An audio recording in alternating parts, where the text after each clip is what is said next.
Hello दोस्तों, Rajasthan high court में एक नई भर्ती आई है, उसके बारे में सारी जानकारी दे देता हूं मैं आपको आपके सामने। वैसे आप अपने टेलीग्राम चैनल पर ये सारा विस्तृत विज्ञापन डाल दिया है। मैं आपको इसको विस्तार से एक बार सारी चीजें जो इसमें लिखी हुई है सारी चीजें बता देता हूं। राजस्थान हाई कोर्ट ने भर्ती निकाली है। राजस्थान हाई कोर्ट देखो, एक चीज मैं समझा देता हूँ। राजस्थान गवर्नमेंट उस पर बिल्कुल अलग रूल लागू होते हैं। राजस्थान हाई कोर्ट की वैकेंसी होती है, उसमें राजस्थान हाई कोर्ट के जो भी सर्विस रूल्स होते हैं वो लागू होते हैं। वेतन में और इनमें ज्यादा फर्क नहीं होता, बस आप हाई कोर्ट के अंडर होता है। तो ये भी अपना आप में बहुत अच्छी वैकेंसी होती है। राजस्थान हाई कोर्ट एलडीसी जो होती है उससे एक ऊपर की वैकेंसी है, सिस्टम असिस्टेंट। मेनली कंप्यूटर से जुड़ा हुआ काम इसमें रहता है। तो सिस्टम असिस्टेंट के नाम से भर्ती निकली है, ठीक है ना। सारी चीजें बता रहा हूं। एक तो सबसे इंपॉर्टेंट चीज जो मैंने आपको बताई, ये लेवल 8 की भर्ती है। आप ध्यान देना, लेवल 8 की जो भर्ती है, लेवल 8 की जो भर्ती होती है वो अपना में बहुत बड़ी भर्ती होती है। ये लेवल 8 की भर्ती है। इसका मतलब है लेवल 8 में जब 2 वर्ष का आपका प्रोबेशन पीरियड रहेगा तो 18,500 रुपये आपको 2 साल का मिलेगा। उसके बाद लेवल 8 का पे स्केल है वो 26,300 से लेकर फिर आगे जैसे जैसे इंक्रीमेंट होता है वो 83,500 तक जा सकता है। ये अभी का जो पे ग्रेड उसके हिसाब से बाद में आगे और बढ़ता रहता है, ये फिक्सेशन के बाद में। तो ये बहुत बड़ी भर्ती है अपना आप में। हाँ, थोड़ा अभी आगे हम बात करेंगे इसका सिलेबस क्या रहने वाला, पैटर्न क्या रहने वाला, टोटल जानकारी आपको इसमें देने वाला हूँ। देखो सारी सबसे पहले तो टोटल पोस्ट कितनी है। तो राजस्थान में टोटल पोस्ट 230 है और अलग अलग कैटेगरी वाइज आपको इसमें बता रही है। जैसे जनरल की इसमें अनरिजर्व जो पोस्ट है वो 85 है। ईडब्ल्यूएस की बात करें 23 पोस्ट है। टोटल जो एससी की पोस्ट है वो 36 पोस्ट है। एसटी की 27 है। ओबीसी नॉन क्रिमिनल यहाँ पर आप देखिए 48 पोस्ट है, ठीक है। एमबीसी 11 पोस्ट है और इस तरह से यहाँ पर हॉरिजॉन्टल रिजर्वेशन भी आपको सारा यहाँ पर दिख रहा है। बात करें सबसे इंपॉर्टेंट भी क्वालिफिकेशन क्या चाहिए, तो क्वालिफिकेशन इसमें आप देखिए क्वालिफिकेशन क्या है। तो क्वालिफिकेशन यहाँ पर लिखी हुई है, आपने BTech BSc in computer science में किया हुआ है। तो कंप्यूटर साइंस में आपका बीटेक अगर बीएससी है तो वो कर सकते हैं, या इसके इक्विवेलेंट डिग्री। तो इसमें कुछ एग्जांपल भी दे रखा है, जैसे अगर आपने पीजीडीसीए कर रखा है या फिर ए लेवल कोर्स कर रखा है डोएक्स से, या 3 साल का आपका डिप्लोमा है इन कंप्यूटर साइंस एंड इंजीनियरिंग, या फिर ऐसा कोई भी कंप्यूटर एप्लीकेशन इंफॉर्मेशन टेक्नोलॉजी जो आपने पॉलिटेक्निक कर रखी है 3 साल का डिप्लोमा, वो आप इसमें शामिल हो सकते हैं। क्लियर है। तो ये शैक्षणिक योग्यता यानी सारे अभ्यर्थियों के लिए तो नहीं है, ये वैकेंसी आर्ट्स के या साइंस में सिर्फ कंप्यूटर साइंस के उनके लिए है। हाँ, आखिरी वर्ष जो है, अंतिम वर्ष अंतिम सेमेस्टर का जो अभ्यर्थी है वो भी इसमें शामिल हो सकता है, वो इसमें आवेदन कर सकता है।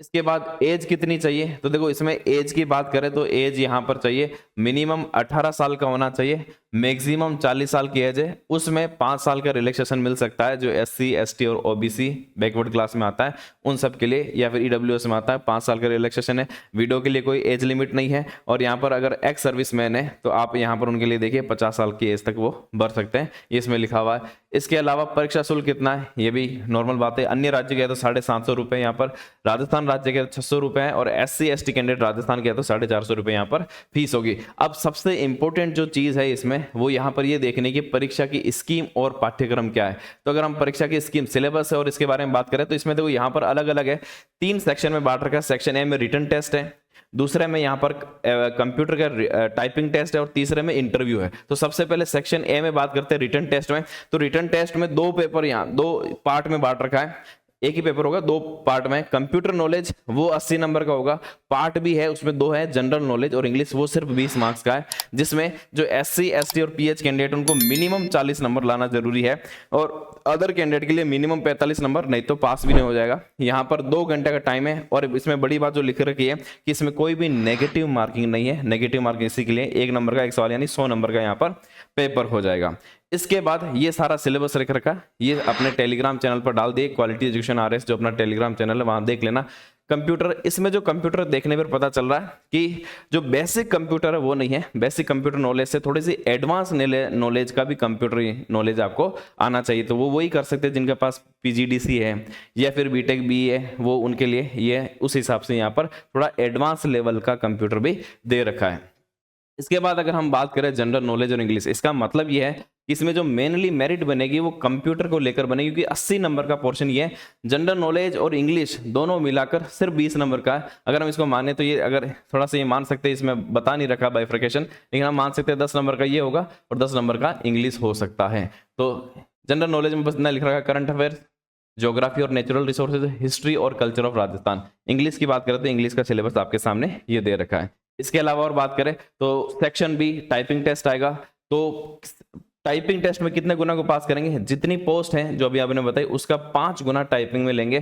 टाइपिंग में आपके देखो 2 तरह के पेपर होंगे। पेपर फर्स्ट में स्पीड टेस्ट होगा, दूसरे में एफिशिएंसी टेस्ट होगा, ठीक है, माइक्रोसॉफ्ट वर्ड और एक्सेल में। तो स्पीड टेस्ट में हिंदी और इंग्लिश 5-5 मिनट में देंगे और यहाँ पर आपको 25-25 मार्क्स के ये होंगे। और एफिशिएंसी टेस्ट की बात करें तो यहाँ पर ये 50 मार्क्स का होगा, 20 मिनट यहाँ पर देंगे। मिनिमम मार्क्स आपको दे रखा है कि मिनिमम मार्क्स ये लाना जरूरी है। इसके अलावा सेक्शन सी इंटरव्यू भी रखा गया है। तो इसमें लास्ट में फाइनल इंटरव्यू भी होगा, वो 20 मार्क्स का होगा।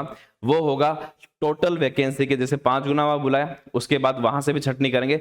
लास्ट में जितनी टोटल वैकेंसी उसका 3 गुना कैटेगरी वाइज यहाँ पर इंटरव्यू में बुलाया जाएगा। फिर इंटरव्यू होगा, फिर तीनों के मार्क्स जुड़ेंगे, section A, section B, section C, तीनों के मार्क्स जोड़कर फिर जो मेरिट में आएगा उसका फाइनल सिलेक्शन किया जाएगा। तो ये है टोटल एग्जाम प्रोसेस, ठीक है। इसके बाद हम थोड़ी सी बात कर लेते हैं कि फॉर्म कब से भरे जा रहे हैं। तो ऑनलाइन आवेदन करने की अगर हम समय की बात करें तो 4 जनवरी से ये फॉर्म स्टार्ट हो रहे हैं और 3 फरवरी तक 1 महीना लगभग फॉर्म यहाँ पर भरे जाएंगे। और वही परीक्षा शुल्क जमा कराने की लगभग वही है, 4 तारीख से शुरू हो रहा है, 4 तारीख को खत्म हो रहा है। एग्जाम डेट कब है, तो एग्जाम डेट फिलहाल यहाँ पर मेंशन नहीं की गई, बस एग्जाम डेट के बारे में यही किया गया कि आपको वेबसाइट पर अवगत करा दिया जाएगा, यानी अभी एग्जाम डेट अभी फाइनल नहीं किए। तो मान के चलिए भी 4 जनवरी से स्टार्ट हो रहा है, 4 फरवरी तक तो ये फॉर्म ही भरे जा रहे हैं, 4 फरवरी तक शुल्क ही जमा होगा। तो 1 महीना तो ये है, उसके बाद भी आप कम से कम मान के चलिए कि 2 से 3 महीने का टाइम इसमें लगेगा। तो जो कैंडिडेट इसमें एलिजिबल है वो आराम से इसकी तैयारी कर सकते हैं। क्वालिटी एजुकेशन की तरफ से आपको इसमें से क्या मिल जाएगा, हम कोशिश करेंगे कि इसमें टेस्ट सीरीज तो डेफिनेटली आपको मिल ही जाएगी, टेस्ट सीरीज इसकी मिल जाएगी। इसके अलावा जरूरत पड़ी तो आपको वीडियो कोर्स भी यहां पर अवेलेबल हो जाएगा, ठीक है। तो ये वैकेंसी थी, एक छोटी सी इंफॉर्मेशन थी आप सबके सामने। तो जो भी कैंडिडेट एलिजिबल हो, आपको लगता है कि हाँ इसमें जैसे एलिजिबल है जरूर भरना चाहिए, और आपको लगता है कि हाँ सर इसका वीडियो कोर्स आपको जरूरत है लाना चाहिए, तो आप मुझे कमेंट करके बता सकते हैं। हम पूरी कोशिश करेंगे टीम को एक अच्छे टीचर्स के साथ आपको वीडियो कोर्स भी यहाँ पर अवेलेबल करा देते हैं। बाकी टेस्ट सीरीज के लिए तो क्वालिटी एजुकेशन जाना ही जाता है, तो टेस्ट सीरीज आपको जरूर अवेलेबल करा देंगे। बाकी कोई भी इंफॉर्मेशन जैसे ही आएगी आपको इस क्वालिटी एजुकेशन RS जो अपना टेलीग्राम चैनल है वहां पर ये इंफॉर्मेशन मिल जाएगी। तो अगर आपने चैनल नहीं ज्वाइन किया है तो इसको भी आप ज्वाइन कर सकते हैं। तो ये थी जो नई वैकेंसी, बहुत अच्छी वैकेंसी है, लेवल 8 की वैकेंसी है। लेवल 8 अपना आप में एक बड़ा पे ग्रेड है और एक अच्छी वैकेंसी आपको राजस्थान हाईकोर्ट में देखने को मिल रही है। तो अगर आप एलिजिबल है तो उसको फॉर्म को जरूर भरना। हालांकि ये सभी कैंडिडेट्स के लिए नहीं है, तो कैंडिडेट्स की संख्या इसमें कम रहेगी, जो कंप्यूटर साइंस में किए हुए उन्हीं के लिए स्पेशल है। तो मानकर चलिए कि उतना ज़्यादा कंपटीशन नहीं होगा इतना बाकी जितनी वैकेंसियों में होता है, तो इसमें चांसेस बिल्कुल हाई रहेंगे। बाकी आपकी कोई भी डाउट हो, कोई सवाल हो तो आप मुझे कमेंट बॉक्स में पूछ सकते हैं। Thank you.